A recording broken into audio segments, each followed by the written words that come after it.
ఈరోజు వైఎంఆర్ కాలనీలో DCC bank ఏదైతే ఇప్పుడు ఏదైతే జరుగుతూ ఉందో ఇది దాదాపుగా 40-50 సంవత్సరాల కిందట నిర్మించినది.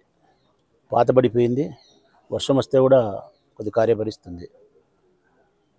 అదే విధంగా కాకుండా నేటి నాగరికత పరిస్థితుల దృష్ట్యా కానీ, ఆర్థిక వనరుల దృష్ట్యా కానీ, వ్యాపార లావాదేవీలు పెరిగిన దృష్ట్యా కానీ ప్రజలకు కావలసినటువంటి మెరుగైన సౌకర్యాలు, ఇంకా ఆధునికరమైన సౌకర్యాలు ఇందులో లేవు.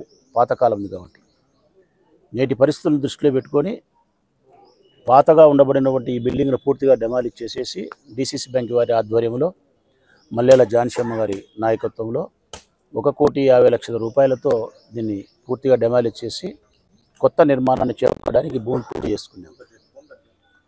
ఆ నిర్మాణం చేసే విధానంలో గొప్ప విశేషం ఏంటంటే, నాకు తెలిసినంత వరకు ప్రొద్దుటూరు పట్టణానికి సంబంధించిన ఎన్నో బ్యాంకులు ఉన్నప్పటికీ అన్ని బ్యాంకుల్లో ఉండే భద్రత కంటే ఎక్కువ భద్రతను ప్రామాణికంగా తీసుకొని నిర్మిస్తూ ఉన్నారు. అన్ని బ్యాంకులలో లాకర్స్ ఉంటాయి, కానీ లిమిటెడ్గానే లాకర్స్ ఉంటాయని అనుకుంటున్నాను. కానీ ఈ బ్యాంకులో వీళ్ళు నిర్మించే దాంట్లో 2,000 లాకర్స్ నిర్మిస్తున్నారు. 2,000 లాకర్స్ అంటే నా దృష్టిలో చాలా ఎక్కువ.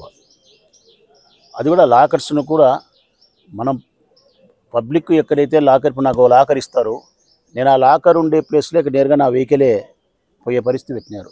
కార్లో నేరుగా పోవచ్చు కదా, కార్లో నేరుగా పోయి నా లాకర్ నేను ఓపెన్ చేసుకొని నా వస్తువులు ఏమున్నా తీసుకోవడమో భద్రపరచుకోవడమో చేసుకోవచ్చు. ఆ లాకర్స్ ఉంచే ప్లేస్ను కూడా అత్యంత భద్రతా వలయంలోనే నిర్మిస్తూ ఉన్నారు. నేటి ఆధునిక ప్రపంచాన్ని దృష్టిలో పెట్టుకొని నిర్మిస్తున్నారు. అంటే బ్యాంకింగ్ వ్యవస్థ ఎంత పటిష్టంగా ఉండాలి అంటే, నమ్మకం బ్యాంకింగ్ అంత ముఖ్యమో ఆ నమ్మకాన్ని కాపాడుకోవడానికి ఆ బ్యాంకు యొక్క మౌలికమైన వసతులు, ఆ వాతావరణం కూడా చాలా ముఖ్యం. ప్రజలకు ఎప్పటికైనా కానీ ఆ బ్యాంక్ చూస్తూనే ఒక డిగ్నిటీగా, ఒక భద్రతగా, ఒక భరోసాగా, ఒక నమ్మకం చూస్తూనే కలిగే విధంగా ఉన్నప్పుడే ప్రజలకు అది బాగుంటుంది. మన డబ్బుకు భద్రత లేదు, లేకుంటే ఆ మౌలికంగా ఆ వసతులే సక్రమంగా లేవు, ఆ బ్యాంకు ఏదో ఎత్తిపోయినట్టుంది, అదే దివాలా తీసేటట్టుంది, మనకేం చేస్తారుబ్బా అనే అభిప్రాయం కలిగితే లోపల ఎంత సిస్టమేటిక్గా ఉన్నప్పటికీ కూడా పై కనపడిపోతే కూడా ప్రజలు కొద్దిగా బాగుండదు.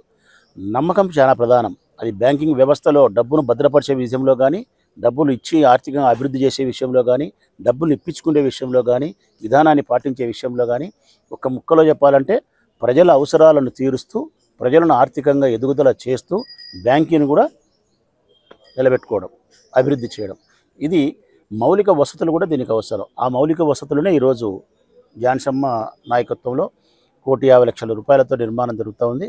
దానికి నేను భూమి పూజలో పాల్గొని, నేను ప్రధానమైనటువంటి అతిథిగా ఇక్కడ పాల్గొని పూజ చేయడం అనేది మనస్ఫూర్తిగా సంతోషిస్తూ, జాన్షమ్మకు నా హృదయపూర్వక కృతజ్ఞతలు. డిసిసి బ్యాంక్ వారికి సంబంధించిన అధికారులందరికీ కూడా నా హృదయపూర్వక ధన్యవాదాలు. Thank you.